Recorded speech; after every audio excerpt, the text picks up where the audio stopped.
Hi there, I'm Joe Dart, editor of HVP magazine. I'm here today with Kevin Wellman, Chief Executive of the Chartered Institute of Plumbing and Heating Engineering.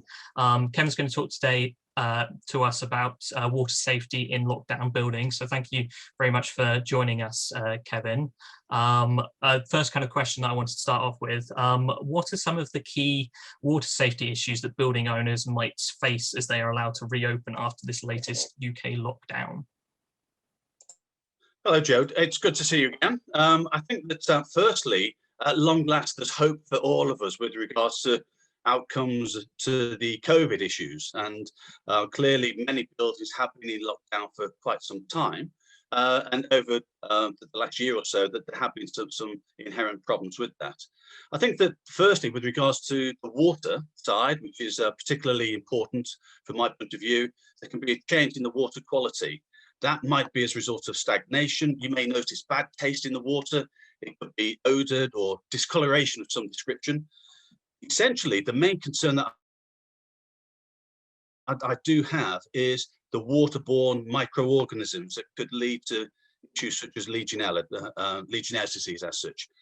There are cases increasing from time to time, and despite the lockdown where people are not going abroad, there are the problems associated with stagnation within UK plumbing systems as such.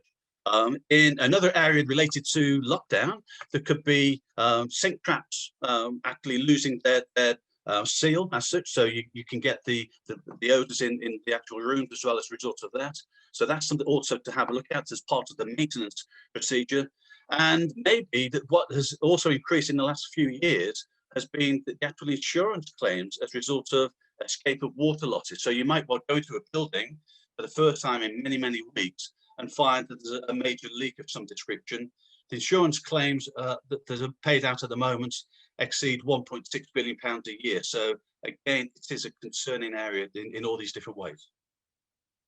Yeah, absolutely. You know, there's a lot to kind of delve through there, I think. Absolutely. So kind of what type of buildings are kind of most likely to be at risk after an extended period of disuse?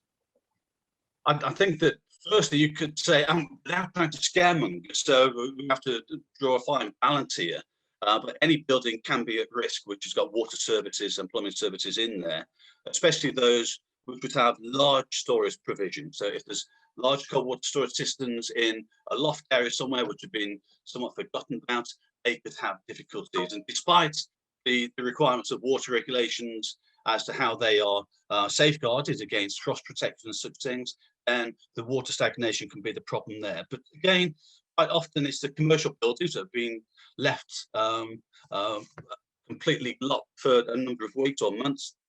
It can also be residential.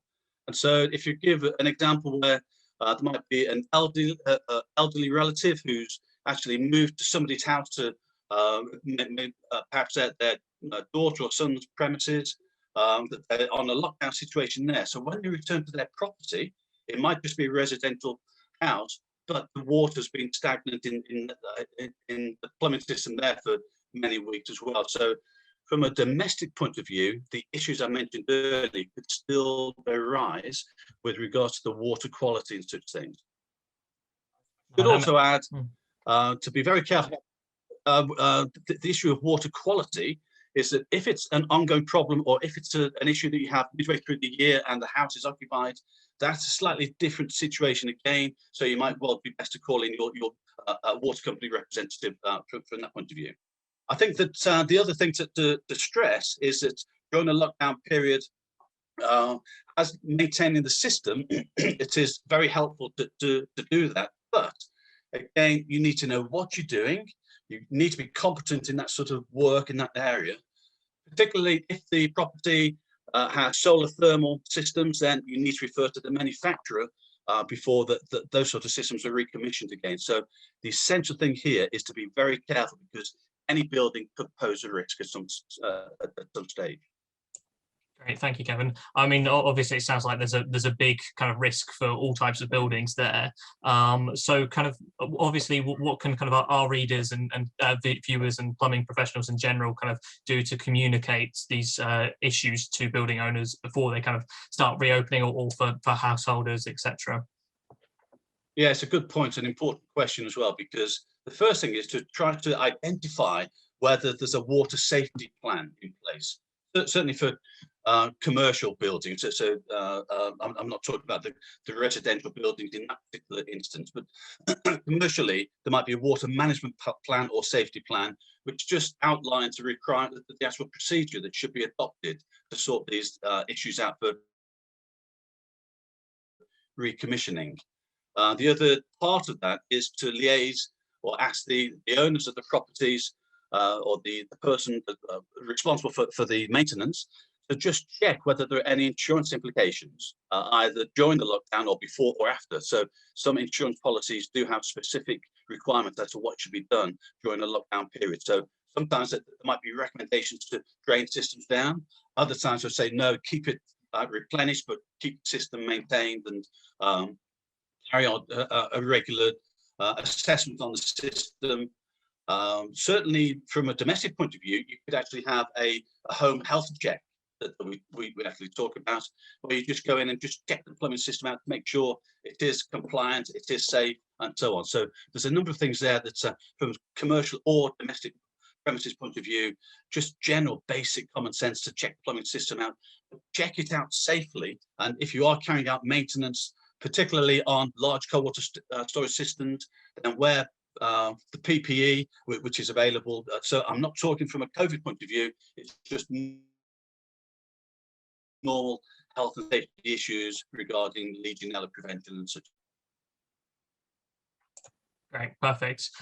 So, I mean, obviously, we were in our third national lockdown currently, and we've come out of previous lockdowns beforehand. Is there anything, I guess, lessons that could be learnt from some of those earlier lockdowns, really, by kind of plumbing professionals as to, you know, kind of what we should do or what best practice is, really?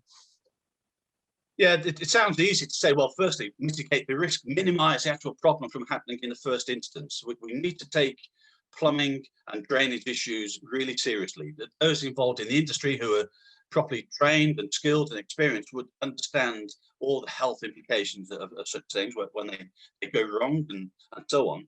But the important thing is not to leave commissioning to the last minute. It becomes too much of a pressurized situation. You have to get the building up and running again. Perhaps shortly before staff are going back into it and so on.